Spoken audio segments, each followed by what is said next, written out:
Hello friends, welcome to master बनो। This is Anshul. दोस्तों, अगर मैं अपने बारे में बताऊं तो मैंने भी टीचिंग की जो एग्ज़ाम होते हैं जैसे सीटेट हो गया, एमपी टेट, रीट, ये सब मैंने क्वालिफाइड किया बहुत ही अच्छे नंबर से। ठीक है, तो दोस्तों मैं चाहता हूं कि जो मैं पढ़ा हूं, जो मेरे पास नोट्स हैं, वो मैं आप लोगों को भी प्रोवाइड करूं ताकि आप लोग भी फालतू के पेड कोर्स की तरफ ना भागें। ठीक है, फ्री में ही मैं आपको प्रोवाइड करा रहा हूँ बहुत बेस्ट कंटेंट, जिससे आप आराम से क्वालिफाई कर सकते हैं कोई भी टीचिंग एग्ज़ाम हो। ठीक है, तो चलिए देखते हैं आज का जो इम्पोर्टेंट टॉपिक है। हम बात करेंगे लेव वाइगोस्की के विषय में। ठीक है, ये रूसी मनोवैज्ञानिक है, आप सभी को पता ही होगा। ठीक है, चलिए इनके बारे में थोड़ा सा हम ब्रीफ नॉलेज लेते हैं। तो जो लेव वाइगोस्की है थोड़ा सा हम पढ़ेंगे। ये जो सन 1924 और 1934 में क्या हुआ कि इंस्टीट्यूट ऑफ साइकोलॉजी मॉस्को में इन्होंने क्या किया, अध्ययन किया। किस विषय में अध्ययन किया हम आगे देखते हैं। यहाँ पर उन्होंने संज्ञानात्मक विकास पर विशेष कार्य किया। ठीक है, किस विषय पर? संज्ञानात्मक विकास पर इन्होंने अध्ययन किया 1924 और 1934 में। कहाँ पे किया? इंस्टीट्यूट ऑफ साइकोलॉजी मॉस्को में। ठीक है, विशेषकर भाषा और चिंता के संबंध पर। ठीक है, भाषा और चिंता के संबंध पर इन्होंने क्या किया, एक अध्ययन किया। और उन्होंने क्या पाया कि उनके अध्ययन में संज्ञान के विकास के ऐतिहासिक, सांस्कृतिक और सामाजिक कारकों के प्रभाव का वर्णन किया गया। ठीक है, जो उनका अध्ययन था, ऐतिहासिक, सांस्कृतिक, सामाजिक कारकों के प्रभाव का वर्णन किया गया है। तभी तो उनकी थ्योरी का नाम क्या है? सोशियो कल्चर थ्योरी है। ठीक है, SCT हम इसको शॉर्ट फॉर्म में बोल देते हैं, सोशियो कल्चर थ्योरी, सामाजिक सांस्कृतिक सिद्धांत। ठीक है, तो आगे पढ़ते हैं हम। वाइगोस्की के अनुसार भाषा समाज द्वारा दिया गया प्रमुख सांकेतिक उपकरण है। क्या है भाई? जो भाषा है समाज द्वारा दिया गया प्रमुख सांकेतिक उपकरण है। ठीक है, ये किसके अनुसार है? वाइगोस्की के अनुसार। इंपॉर्टेंट हो सकता है, और जो मैंने यहाँ पे जो हाईलाइट किए हैं, है ना, जो शब्द को, वो भी बहुत इंपॉर्टेंट है ना। आप इनको जरूर से जरूर नोट डाउन कर लीजिए या फिर स्क्रीनशॉट ले लीजिए, बाद में आप अपने नोटबुक में इसको नोट डाउन कर सकते हैं। ठीक है, आगे पढ़ते हैं। जो कि बालकों के विकास के विशेष रूप से महत्वपूर्ण है। बिल्कुल सही बात है कि जो भाषा है वो क्या है, विशेषकर महत्वपूर्ण है उनके विकास में। ठीक है, चलिए नेक्स्ट देखते हैं कि जो लेव वाइगोस्की हैं वो क्या है, एक रूसी मनोवैज्ञानिक है। मैंने आपको पहले ही बता चुका है। ठीक है, पर यहाँ पे नोट्स के अकॉर्डिंग यहाँ पे लिखा हुआ है कि वो क्या है, रूसी मनोवैज्ञानिक है और एक सामाजिक रचनाकार थे। ठीक है, कभी कभी ऐसा भी आ सकता है, क्या आ सकता है कि सामाजिक रचनाकार हैं, और आपके ऑप्शन दे दिया, लेव वाइगोस्की हो गया, प्याजे हो गया, कोहलबर्ग हो गया, या फिर थॉर्नडाइक हो गया। तो हमारा उत्तर क्या होना चाहिए? लेव वाइगोस्की होना चाहिए। वो क्या है भाई? सामाजिक रचनाकार थे। साफ साफ लिखा है सामाजिक रचनाकार, है ना। तो कहीं ना कहीं ये इंपॉर्टेंट चीज़ है। और उन्होंने सामाजिक सांस्कृतिक सिद्धांत का प्रतिपादन किया। ठीक है, जो संज्ञानात्मक विकास में सामाजिक सहभागिता की भूमि पर जोर देता है। किसकी सहभागिता पर?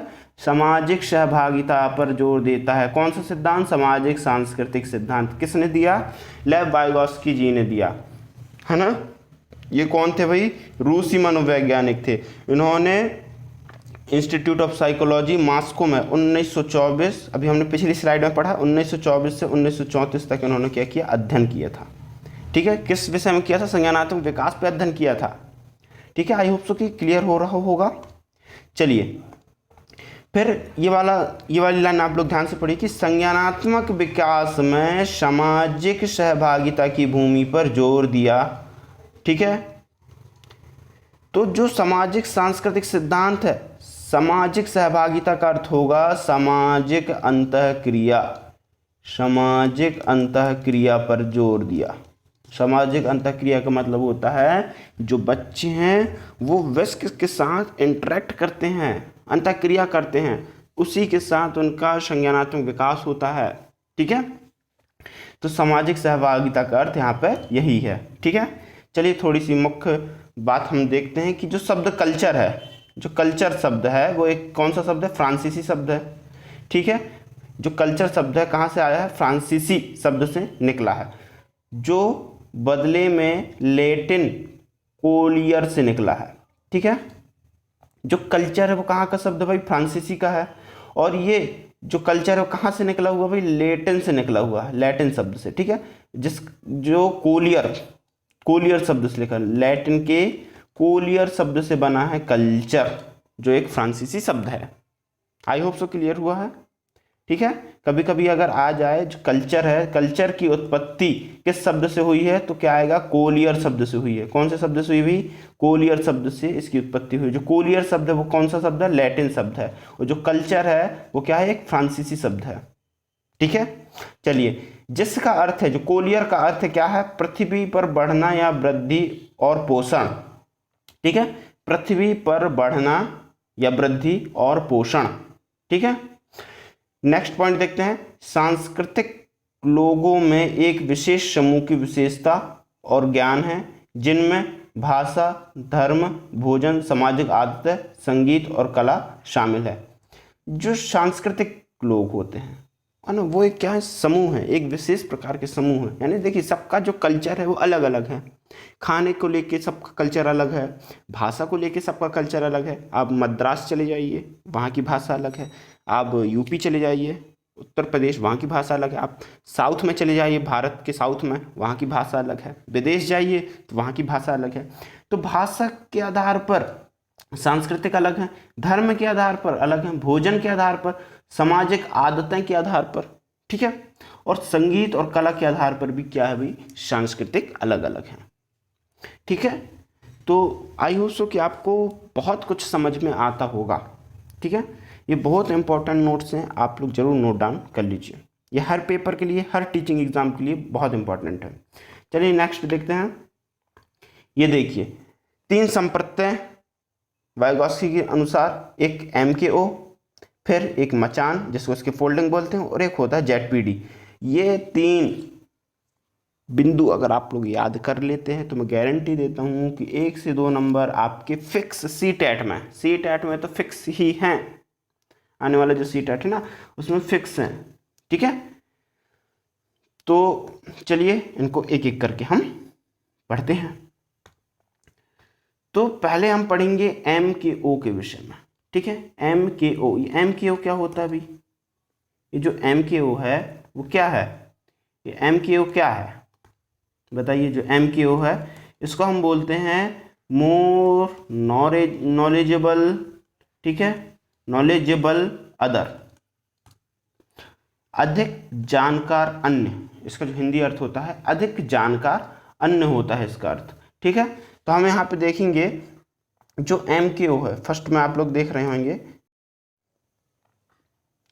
यह है उच्च कौशल स्तर और सीखने वालों की तुलना में अवधारणाओं की बेहतर समझ रखने वाले व्यक्तियों को संदर्भित करता है, ठीक है। MKO, अगर हम इसको आसान भाषा में समझें कि MKO क्या चीज़ है भाई, MKO क्या चीज़ है, तो MKO एक वह शब्द है जिसका अर्थ हम उन व्यक्तियों से लेते हैं जो अपने विषय क्षेत्र में क्या है भाई साहब, निपुण है, ठीक है। अपने विषय क्षेत्र में क्या है, निपुण है।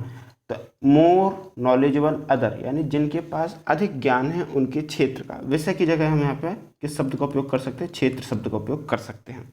तो जो अपने क्षेत्र में क्या है भाई साहब, निपुण है, जिन कौशल हैं, जिनके पास बेहतरीन कौशल है अपने क्षेत्र का, उनको हम बोलेंगे मोर नॉलेजेबल अदर, यानी उच्च कौशल वाले व्यक्ति, जिनके पास अच्छी समझ है, उच्च कौशल स्तर है। MKO कहाँ काम आता है, इसके फोल्डिंग में काम आता है। चलिए इसके फोल्डिंग पढ़ेंगे, फिर तीनों को हम अंतःक्रिया करके पढ़ेंगे। वाइगॉस्की जी हैं, अंतःक्रिया तो होना ही होना है, तो इसलिए हम इनके टॉपिक को भी अंतःक्रिया करके, जिसको हम इंट्रीगेट बोलेंगे, ठीक है। चलिए, तो उच्च कौशल स्तर यानी जो अधिक ज्ञान रखते हैं उसको हम बोलेंगे MKO, साधारण भाषा, ठीक। चलिए इसके फोल्डिंग आता है, इसके फोल्डिंग जिसको हम हिंदी में मचान बोलते हैं, इसको पाड़ भी बोला जाता है। क्या बोला जाता है, पाड़, ठीक है। कभी कभी पाड़ शब्द भी उपयोग आता है, कभी कभी मचान शब्द भी उपयोग आता है, और इसके फोल्डिंग तो आता ही आता है। इसके फोल्डिंग क्या है, यह एक ऐसी प्रक्रिया को संदर्भित करता है जिसके माध्यम से सीखने वालों को लक्ष्य प्राप्त करने के लिए, सीखने के लिए अस्थायी सहायता, मोस्ट इंपॉर्टेंट पॉइंट क्या है, केवल अस्थायी सहायता प्रदान की जाती है, ठीक है। इसके फोल्डिंग का जो अर्थ होता है वो एक प्रकार से अस्थायी सहायता है। किसके द्वारा दिया जाता है? MKO के द्वारा। आई बात समझ में? MKO मतलब जो एक विशेष उच्च कौशल वाले व्यक्ति हैं वो सीखने के लिए अस्थायी सहायता देते हैं। ठीक है, चलिए थोड़ा सा हम इसको अच्छे से समझते हैं। कैसे? मान लीजिए, क्या मान लेते हैं कोई ये बालक है, ठीक है, हालांकि ये बालक कुछ गलत बन गया, अच्छा वाला बालक बनाते हैं। ये मान लो कि ये क्या है? बालक है, ठीक है। इसको चलाना है साइकिल। क्या चलाना है भाई साहब? इसको चलाना है साइकिल। अब ये अभी अनभिज्ञ है, साइकिल चलाने से क्या है भाई साहब? अनभिज्ञ है। ये साइकिल चलाने से क्या है? अनभिज्ञ है। और उसी के साथ एक वयस्क व्यक्ति है जिसको हम MKO बोलेंगे। क्या बोलेंगे? MKO। ठीक है, ये साइकिल चला चुका है, अब ये इस कौशल में निपुण हो चुका है कि साइकिल कैसे चलाई जाती है। ठीक है, क्योंकि हम इसको MKO की सूची में इसलिए रखेंगे क्योंकि इसको इस विषय में ज्ञान है कि साइकिल कैसे चलाई जाती है, शुरुआत कैसे करते हैं, पैडल कब मारना है, ब्रेक कब लगाना है, साइकिल का बैलेंस कैसे बनाना है। तो इस वयस्क व्यक्ति को सब पता है, इसलिए हम इसको MKO की श्रेणी में रखेंगे। क्योंकि अभी क्षेत्र कौन सा है? साइकिल चलाना, साइकिल चलाने का क्षेत्र है। तो इस क्षेत्र में ये व्यक्ति क्या है? निपुण है। तो अब ये बालक को सहायता देगा। बालक को क्या देगा? ये व्यक्ति थोड़ा सा सहायता देगा, वो भी अस्थायी रूप से, जिसको हम बोलते हैं इसके फोल्डिंग या मचान, जिसको हम बोलते हैं इसके फोल्डिंग या मचान। अस्थायी सहायता का मतलब या तो साइकिल पकड़ के ये वयस्क व्यक्ति इस बालक को सिखाएगा। ठीक है, वयस्क व्यक्ति इस बालक को क्या करेगा? सिखाएगा कि साइकिल कैसे चलाना है। ठीक है, या फिर इसको साइकिल पीछे पकड़ लेगा ये वयस्क व्यक्ति और तब तक नहीं छोड़ेगा जब तक कि कुछ बैलेंस बनाना ना सीख जाए ये बच्चा या बालक। ठीक है, तो अब ऐसा तो नहीं है कि पूरी जिंदगी भर ये साइकिल पकड़ा रहेगा पीछे से, ऐसा तो नहीं है ना। कुछ समय तक पकड़ा रहेगा जब तक कि ये बालक बैलेंस बनाना ना सीख जाए इस साइकिल के द्वारा। आई बात समझ में? तो एक अस्थायी सहायता दे रहा है, तो हम इसी को बोलते हैं मचान या बोलते हैं इसके फोल्डिंग। ठीक है, इसको क्या बोलेंगे? मचान या इसके फोल्डिंग। आई होप सो कि आप लोगों को बेहतर तरीके से समझ में आया होगा। अगर नहीं आया तो आप कमेंट कर सकते हैं। ठीक है, चलिए एक और जो इम्पोर्टेंट है ZPD। ठीक है, क्या इम्पोर्टेंट है भाई? ZPD। ZPD क्या होता है? जिसको हम बोलते हैं जोन ऑफ प्रॉक्सिमल डेवलपमेंट। ठीक है, जोन ऑफ प्रॉक्सिमल डेवलपमेंट। ठीक है, ये क्या होता है भाई? ये भी बहुत इंपॉर्टेंट है। इसके फोल्डिंग और ZPD ये सबसे ज़्यादा इंपॉर्टेंट है। तो देखिए, यह उस अंतर को संदर्भित करता है। अंतर को संदर्भित करता है। किस अंतर को? चलिए देखते हैं। जो एक शिक्षार्थी अपने दम पर कर सकता है और सहायता और मार्गदर्शन के साथ वह क्या कर सकता है। अभी कुछ समझ में आया नहीं है, है ना? चलिए इसको समझने के लिए हम इस स्लाइड को देखते हैं। ठीक है, ये लिखा है व्हाट आई कैन डू, यानी जो बालक कर सकता है, जो ये बालक कर सकता है, ये वाला क्षेत्र, यहाँ तक बालक क्या कर सकता है, ये जो ग्रीन ग्रीन है, इस क्षेत्र में बालक कोई भी कार्य करने में सक्षम है। ठीक है, what I can do with help.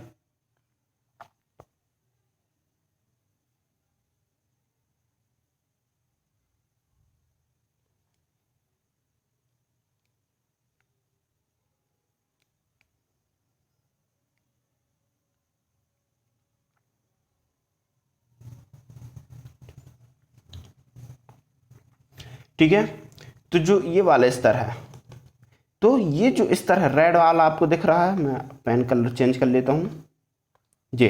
जो रेड वाला आपको दिख रहा है, ये जो एरिया, इसको हम लेवल बोलेंगे। तो ये कौन सा लेवल है?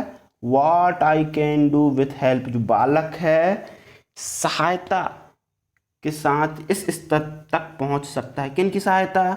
वयस्क की सहायता, किसी MKO की सहायता। MKO का मतलब आप लोग समझ गए ना, जो अपने विषय क्षेत्र में कुशल है ना। तो उसको एमक्यू की सहायता से, किसी अच्छे कुशल व्यक्ति की सहायता से वो इस स्तर पर पहुंच सकता है। और यहाँ पे एक और लेवल है, एक और लेयर है, ये वाली है ना, ये वाली लेयर जिसमें लिखा हो what I can not do, कि वो क्या नहीं कर सकता बालक। ठीक, तो आई होप सो कि इसमें भी थोड़ा सा आपको कठिनाई महसूस हो रही होगी, है ना। तो चलिए इसको, कठिनाई को ख़त्म करने के लिए मैं आपको एक सरल टेक्निक से समझाता हूँ। एक होता है level of actual development, actual development, ठीक है। ये लेवल ऑफ एक्चुअल डेवलपमेंट इसको प्रदर्शित करता है कि बालक की एक्चुअल क्षमता कितनी है, ये उस क्षेत्र को प्रदर्शित करता है, ठीक है। और एक होता है लेवल ऑफ पोटेंशियल, क्या होता है भैया, पोटेंशियल डेवलपमेंट, ठीक है। ये संभाव्य विकास के स्तर यानी अर्थात जिसे वे सार्थक एवं महत्वपूर्ण व्यक्ति की सहायता से प्राप्त करने में सक्षम होता है, ये उस लेवल का नाम है, ठीक है। ये क्या है, उस लेवल का नाम है।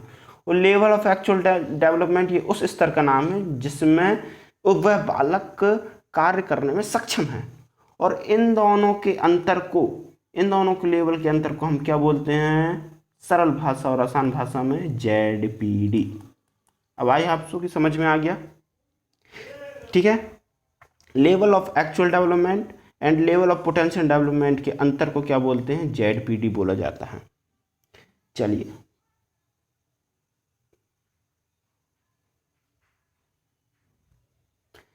अगर इसमें भी नहीं समझ में आया तो एक एग्जाम्पल के थ्रू मैं और समझाता हूँ।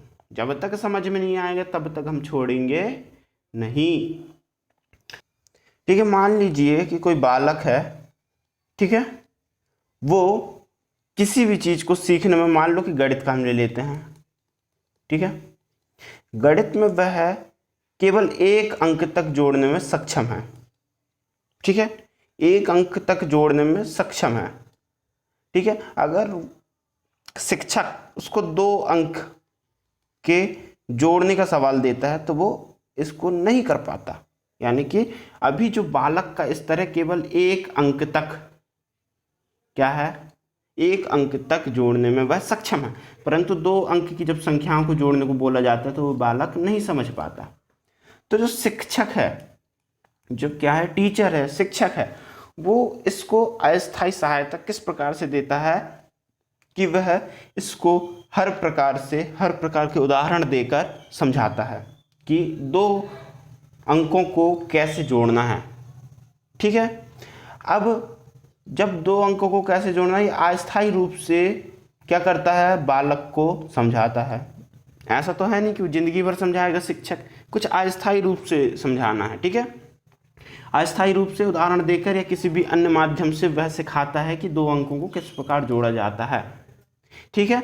तो जब ये अस्थायी रूप से सिखाता है और बालक से यह चीज़ें अब बनने लगती हैं, 2 अंकों की चीज़ें बनने लगती हैं, तो जब पहले का जो स्तर था 1 अंक वाला, पहले का जो स्तर था बालक का 1 अंक के द्वारा वह यानी कि 1 अंकों को जोड़ पाता था, ठीक है।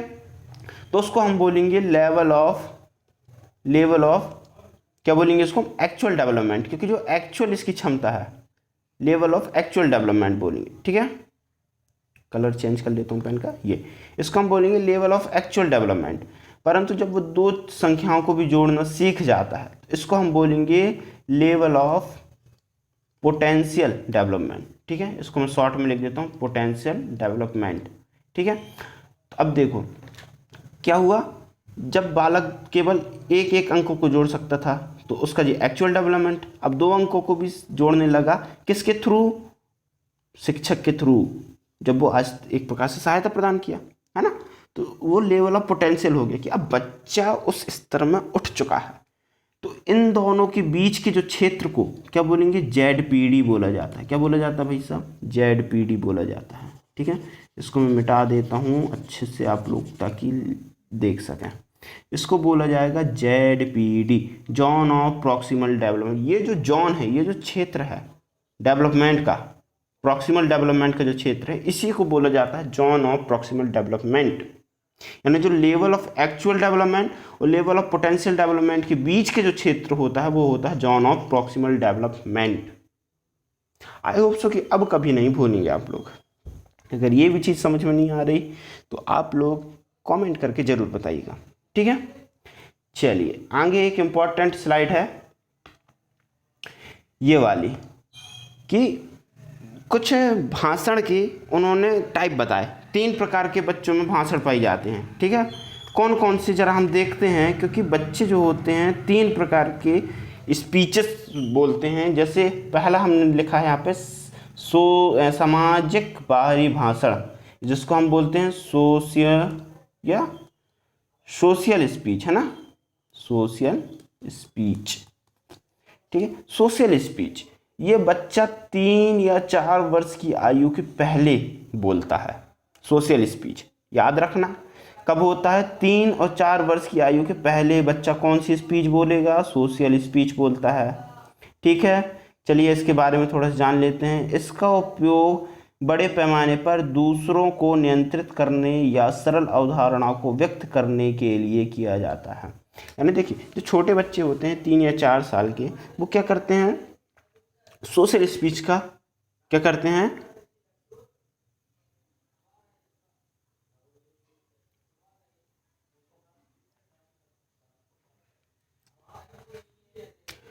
वो सोशल स्पीच के थ्रू क्या करते हैं, दूसरों को नियंत्रित करते हैं और अपनी अवधारणाओं को व्यक्त करते हैं, एक सरल अवधारणा, यानी कि जैसे इशारे में कुछ बताना हुआ बच्चों को, तो ये क्या होता है, बाहरी स्पीच है, ठीक है।